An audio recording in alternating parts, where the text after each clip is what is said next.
مریض ہمارے پاس شفٹ ہوا کہ یہ مختلف ہسپتالوں سے ہوتا ہوا ہمارے ہاسپٹل آیا. بالکل سوکھ کے وہ کانٹا ہوا تھا. 55-60 سال کا وہ آدمی تھا, بہت ہی پتلا دبلا, اور ہماری زبان میں یوزلی ہم کہتے ہیں بون اینڈ سکن, پانی کی شدید کمی اور برا حال. عمر اس کی 55-60 سال تھی. جو اس کے ساتھ ایک ہی لڑکی تھی وہ 20-25 سال کی تھی, اور وہ اپنے آپ کو اس کی بیوی بتاتی تھی. میرے جونیئر ڈاکٹرز نے مجھے راؤنڈ کرایا تو انہوں نے کہا جی کہ یہ فلاں وارڈ سے شفٹ ہوا ہے, اس کو 4 مہینے سے شدید دست لگے ہوئے ہیں, یہ کچھ بھی کھاتا ہے تو اس کو ڈائریا لگ جاتا ہے, اور اس کے سارے ٹیسٹ ہو گئے ہیں, گیسٹروسکوپیاں, انڈوسکوپیاں, بایوپسی, ہر چیز, اس سے کچھ نہیں آ رہا, تشخیص نہیں ہے. لیکن اب اس کی حالت اتنی بگڑ گئی ہے کہ یہ آئی سی یو میں شفٹ ہو گیا ہے, وینٹیلیشن کے لیے ہوا ہے, اور اس کو کوئی دوائی کام نہیں کر رہی ہے. بلکہ میرے ایک جونیئر نے مجھے کہا کہ جس وارڈ سے شفٹ ہوا ہے وہاں کی سینئر ڈاکٹر ایک ہیں, انہوں نے تنزن کہا ہے کہ ڈاکٹر صاحب نے کہا ہے صورت رمان سنانا, تو نہ تو ٹیسٹوں میں کچھ آ رہا ہے اور نہ کچھ آ رہا ہے. 4 ماہ سے ایسے ہے. تو جو ہسٹری ہوتی ہے, ہم جو ڈاکٹرز کامن چیزیں ہوتی ہیں وہ سارے پوچھتے ہیں. تو بچوں نے مجھے بتایا, جونیئر ڈاکٹرز نے, کہ نہ شوگر ہے, نہ یہ نہیں, وہ نہیں, فلانی. میں نے انہیں کہا کہ اس کا ایڈز کا ٹیسٹ کرا لیں. تو بچوں نے کہا کہ جی پچھلے سال اس کا ایڈز کا ٹیسٹ میو ہاسپٹل میں ہوا تھا, تب بھی اس کو اسی طرح ڈائریا لگا تھا, اور وہ نیگیٹو ہے, اور لیکن پچھلے سال پھر یہ ڈائریا ٹھیک ہو گیا تھا 2-3-4 ماہ کے بعد, پھر یہ بہت بہتر حالت میں ہو گیا تھا. لیکن اب پھر اس کو 4 ماہ سے یہ ہے, اور اب اس کی یہ حالت ہو گئی. اب یہ بے ہوش تھا, وہ خیر وینٹیلیٹر پہ چلا گیا, لیکن میں نے پھر بھی اس کا ایڈز کا ٹیسٹ بھیج دیا کہ بھیجو اس کا.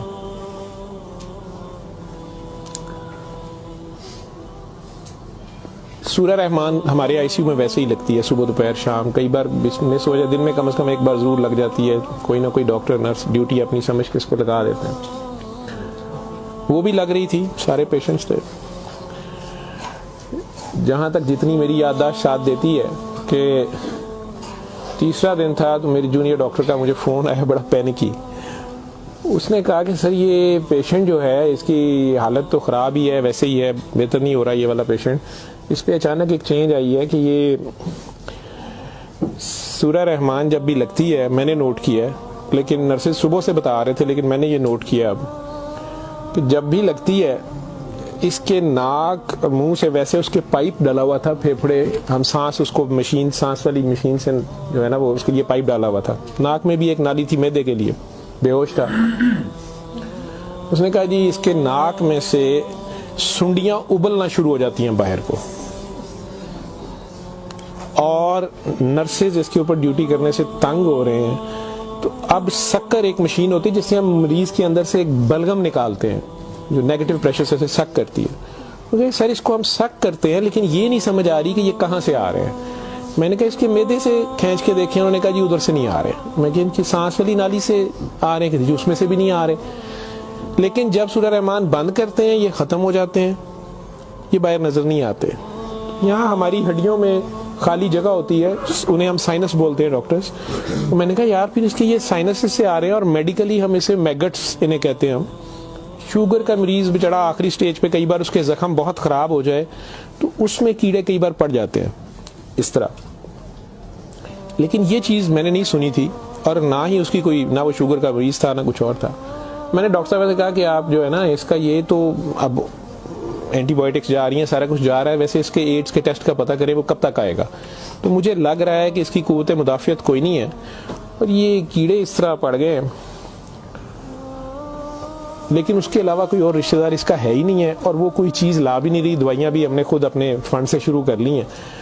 اس کا کرنا کیا ہے؟ اور مسئلہ یہ ہے کہ یہ جس وقت سورہ رحمان لگتی ہے تو یہ کیڑے اس کے اب تو آنکھوں سے بھی کچھ نکلے ہیں, تو اس کے ناک اور منہ سے ابلنا شروع ہو جاتے ہیں. لیکن جب ہم بند کرتے ہیں تھوڑی دیر بعد وہ منہ میں کہیں نظر نہیں آتے. تو ہمارا یہ خیال تھا کہ سورہ رحمان بند کر دیتے ہیں. اس کی بیوی نے بھی کہا کہ یہ تم لوگ پھر بند کرو, پتہ نہیں کیا تم لوگ لگاتے ہو. تو وہ جو ہماری نان مسلم سسٹر تھیں, انہوں نے اسے کہا کہ میری بات سنو, مجھے نہیں پتا اسے کیا بیماری ہے, لیکن وہ اسے پریئر کہتی تھی. انہوں نے کہا جب یہ پریئر لگتی ہے نا یہ کیڑے اس کو چھوڑ کے بھاگتے ہیں, ٹھیک ہے, تو میں تو کہتی ہوں اس کو 24 گھنٹے یہی سنائی جاؤ. جب میں نے یہ باتیں سنی تو خیر میں نے کہا کہ اس کی بیوی کو کہو کہ وہ رپورٹ کا یا ہمیں رسید دے دیں, ہم خود اپنے طور پہ پتہ کر لیتے ہیں.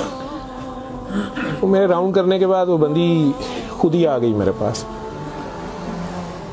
مجھے نہیں پتا تھا کہ وہی سسٹر نے اس کی بٹھا کے کہیں کاؤنسلنگ کی تھی. اسے انہوں نے کہا کہ اس کو ہمیں شک ہے کہ ایڈز نہ ہو, کہ اس کی قوت مدافعت نہیں ہے, اس طرح کیڑے اس کو پڑ گئے ہیں, کچھ ہو گیا, شاید کمزوری سے ہو گیا, بیماری کی کمی سے ہو گیا.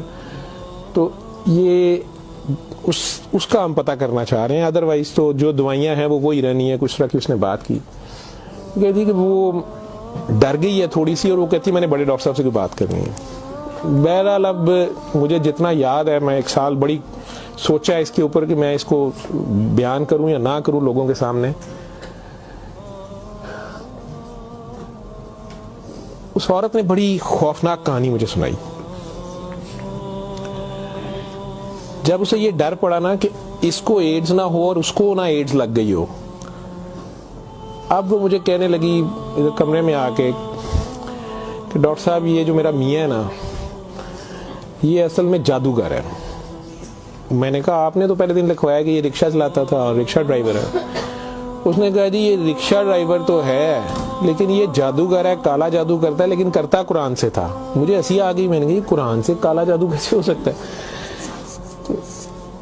بہرحال ٹو کٹ اٹ شارٹ, اس عورت کی ہمارے وہ ڈاکٹرز نے مجھے, چونکہ وہ ویڈیو میرے پاس وہ صرف پڑی ہے جس میں وہ کیڑے پلیٹ میں ہماری اسے ڈش کہتے ہیں اس میں وہ نکال کے وہ ڈال رہے تھے, تو مجھے انہوں نے بھیجے کہ اس کا کرنا یہ کیا ہے. پہلی رات جب انہوں نے مجھے میسج کیا رات کو واٹس ایپ پہ, تو وہ ویڈیو میرے پاس پڑی ہوئی ہے. اور نے مجھے بتایا جی کہ میں خود کسی کی بیوی تھی, اس کی ماں مجھے بڑا تنگ کرتی تھی اور میں چاہتی تھی کہ یہ میرے انڈر آ جائے. مجھے کسی عورت نے, دوسری نے بتایا, ہمسائی نے بتایا کہ یہ خامن تمہارا غلام ہو جائے گا, تم اس کے پاس چلی جاؤ.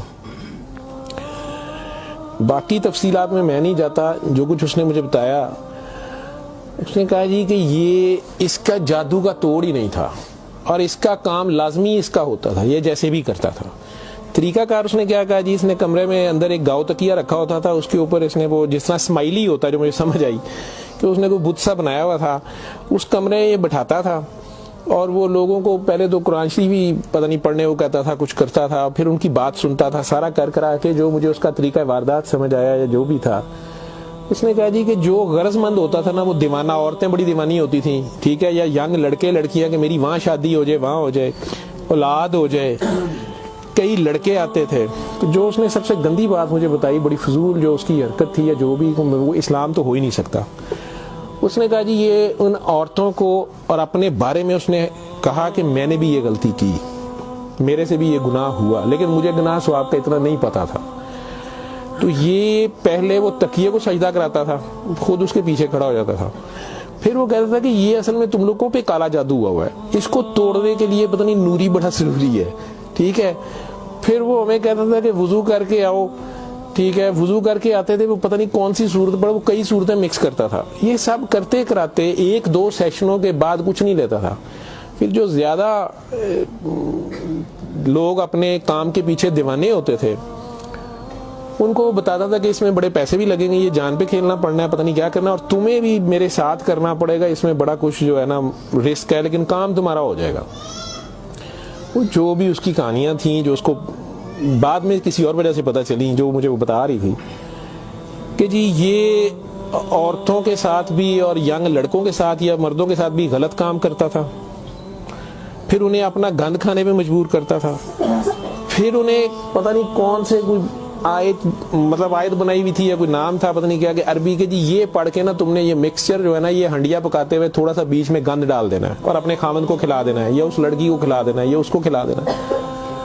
تو میں اپنے خامند کے ساتھ یہ سارا کچھ کیا میں نے. اب مجھے بتائیں کہ جب وہ اس بندے کے ساتھ ہی سو گئی تو اس کے خامند تو وہ رہا ہی نہیں ہے نا, تو نہ وہ مسلمان رہی ہے نہ وہ یہ حرکتیں ساری.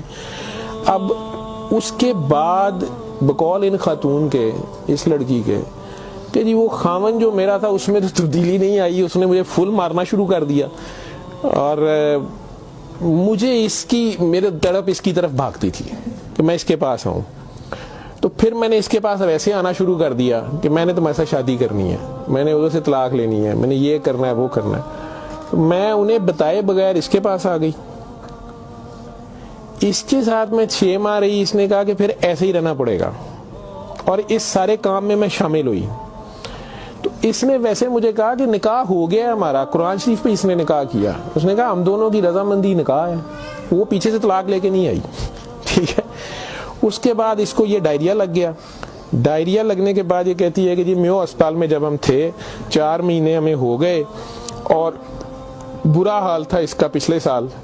تو یہ ایک دن مجھے کہنے لگا کہ میں کہتا ہوں کہ میں اللہ سے توبہ کر لوں, اللہ میری جان بخشی کر دے, تو میں توبہ کروں, اور میں نہ اب رکشہ ہی چلا کے اس میں جتنی روٹی روزی ہوگی تو میرے ساتھ گزارا کر لے گی, اور تو بھی واپس چلی جا اپنے خامن کے پاس. ٹھیک. اور ادھر سے جا کے طلاق لے نہ لے, اور یہ نکاح نہیں ہے, اور جو بھی اس نے کہا کہ جی ہم نے توبہ کر لی بقول اس کے جو اس کی سمجھ تھی. یہ کہتی ہے جی میں واپس گئی, میرے خامن نے پھر مجھے مارا. اس نے کہا میں تمہیں طلاق دے چکا ہوں, تم میری طرف سے فارغ ہو, تم کہاں سے آئی ہو, یہ آئی ہو, اتنی دیر بعد آئی, جو بھی آئی ہو. خیر میں پھر واپس اس کے پاس آئی. یہ کہتی ہے کہ جی وہ میں کوئی 48 گھنٹے بعد شاید 2 دن بعد واپس آئی ہے. دیکھو میو ہسپتال تھے, ڈاکٹر بڑے حیران سن, پیٹ سے ٹھیک ہو گیا سی.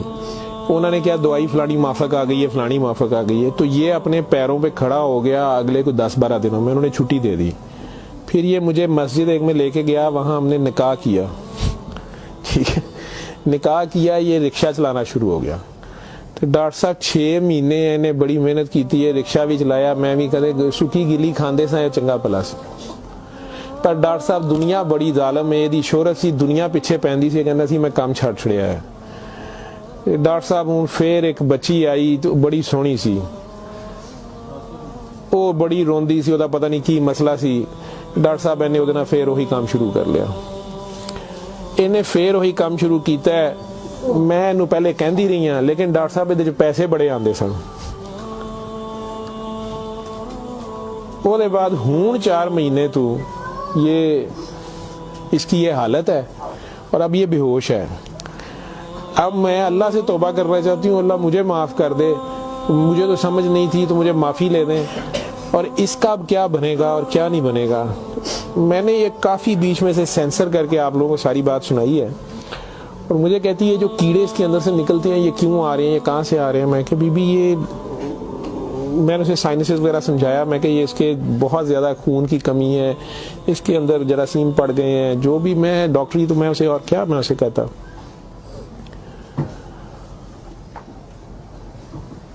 اور اس وقت ساری بات سنا کے تو اس نے وہ رپورٹ اندر سے نکالی, اور مجھے کہتی ہے جی یہ رپورٹ میں تو اس کو HIV کی رپورٹ تھی کہ جی وہ تھے رپورٹ والے مینوں کہا ہے کہ ڈاکٹر صاحب فوراً جا کے دیو, تے تسی وہ لیبارٹری میں کہیں پوچھتی رہی.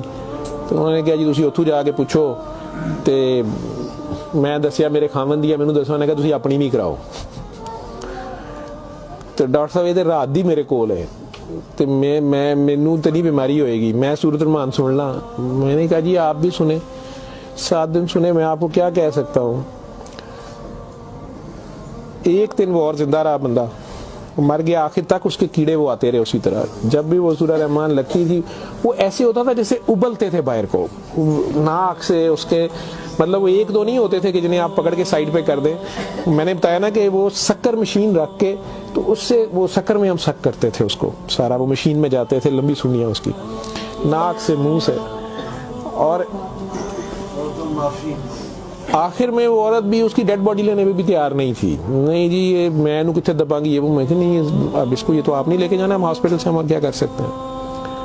اللہ جانے کی سال پرانی بات ہمارے ہاسپٹل میں رہ کے گیا ہے پیش. اول تو مسلمان نہ جادو کر سکتا ہے, اگر وہ جادو والا علم کہیں سے سیکھ بھی لیتا ہے یا اپنے طریقے سے وہ سمجھتا ہے وہ جادو کر رہا ہے, تو وہ مسلمان نہیں رہتا.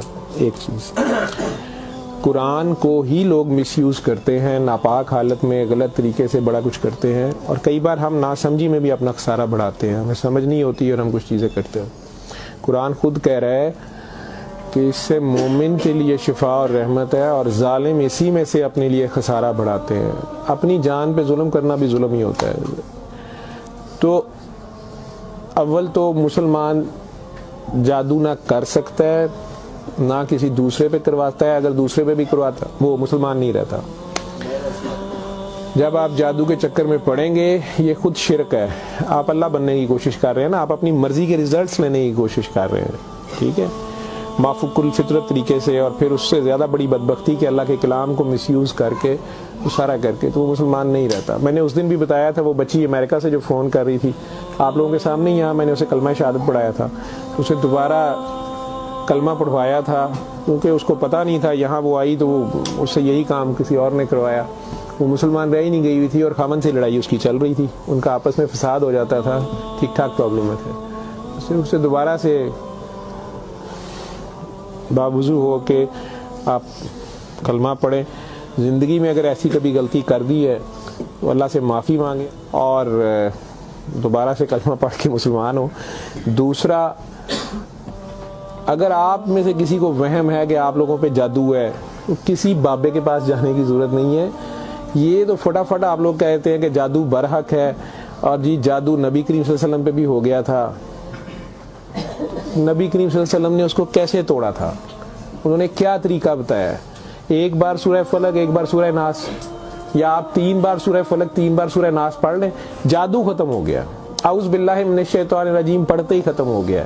ویسے تو مسلمانوں پہ تو ہوتا ہی نہیں ہے، میں نے سورہ مومنون کی 89 آیت بار بار ریفرنس دیا ہے، میں کسی بحث میں نہیں مذہبی میں پڑھنا چاہتا۔ اللہ بڑے واضح طریقے سے اس میں بتا رہے ہیں کہ ان سے پوچھو، سورہ مومنون میں 84 سے 89 تک، ان سے پوچھو کہ آسمان اور زمین کا مالک کون ہے، یہ سارا کچھ کس نے بنایا، یہ فوراً کہیں گے اللہ نے۔ ان سے پوچھو تمہاری زندگی اور موت کا ہر چیز کون فانی، کہیں گے اللہ نے۔ ان سے پوچھو پھر تم کہاں سے جادو کر دیے جاتے ہو؟ جب ہر چیز کا مالک وہ ہے تو پھر یہ جادو تم لوگوں پہ کہاں سے ہو جاتا ہے؟ یہ ہماری اپنی سوچ میں ہوتا ہے۔ 99% لوگ تو سائیکی کے مریض بنے ہوتے ہیں، اور یہ اصل میں آپس کی نفرت ہوتی ہے، ہماری آپس کی نفرت، حسد، کینے، بغض، لالچ، ہوس، یہ جو ہماری سوچ کی لہریں ہیں یہ ضرور ایک دوسرے کو ڈسٹرب کرتی ہیں۔ یہ نظر لگ جاتی ہے، ماں کی نظر اپنے بچے کو لگ جاتی ہے، پیار سے ہی دیکھ لیں، اس کو زیادہ انرجی چلے گئی، بیچ میں ماشاءاللہ نہیں کہا، فوکس اللہ سے ہٹا، بچے پہ گیا آپ کا، تو اللہ کے ریفرنس سے اس بچے کو دیکھیں کہ ماشاءاللہ میرا بیٹا کتنا پیارا، تو پھر نظر نہیں لگتی ہے۔ یہ باتیں آپ کو سمجھائی گئی ہیں کہ فوکس آپ کا اللہ رہے۔ نعوذ باللہ نعوذ باللہ نعوذ باللہ، کئی بچے میرے ساتھ زیادہ پیار سے جب زیادہ چلتے ہیں، آپ اللہ ہیں، نعوذ باللہ میں اللہ کیسے ہو سکتا ہوں؟ پھر انہیں میں کہتا ہوں کہ بیٹا یہ کفریہ کلمہ ہے، کسی بات سے کوئی بندہ مدتوں سے پھنسا ہوتا ہے، اس میں سے نکلتا ہے، کئی بہت بڑی بات کر دیتے ہیں۔ ہوش کے لوگ نہیں ہوتے ہیں، جب تک ہوش میں نہیں ہوتے ہیں تو اس وقت تک تو ان پہ حد نہیں لگتی، لیکن جب ہوش آ گئی ہے اس کے بعد یہ بات کفر میں آتی ہے، اور اللہ یہ برداشت نہیں کرتا۔ آپ ناسمجھی میں بھی کر رہے ہو، بچہ ناسمجھی میں بھی الٹی سیدھی حرکتیں کر رہا ہو تو ماں تو کان پکڑ لیتی ہے، اس نے بھی اسے سکھانا تو ہوتا ہے، اسے ثابت تو کرائے گا، پہچان تو کرا کے چھوڑے گا اللہ کون ہے، اللہ کہاں ہے، ٹھیک ہے۔ آیت الکرسی کا مطلب ہے کرسی کی نشانی، کرسی کا اشارہ، ٹھیک۔ جب آپ خوف کی حالت میں ہیں تو وہ پڑھ لیں، یا آپ کو لگتا ہے کہ ہمیں کوئی مسئلہ نہ ہو تو پڑھ لیں، تو اس کا مطلب یہ نہیں ہے کہ وہ آیت الکرسی کے لفظ یا آیت الکرسی کے وہ آپ کی حفاظت کرتے ہیں۔ اس کا مطلب کیا ہے؟ عربز کو تو پتہ چلتا تھا پڑھتے ہوئے کہ وہ کیا کہہ رہے ہیں، تو وہ ساری اللہ کی حمد اور اللہ کی شانیں بیان ہو رہی ہیں۔ تو کرسی کی بات ہو رہی ہے کہ کرسی زمین و آسمان پہ ہر طرف وہ ہے، تو اصل میں تو کرسی والے کی بات ہو رہی ہے، تو جو کچھ کرنا ہے کرسی والے نے کرنا ہے۔ تو اگر کرسی والے سے آپ کا دھیان ہٹ گیا، ٹھیک ہے، تو آپ کرسی کی پوجا شروع ہو گئے، تب بھی پھنس گئے آپ۔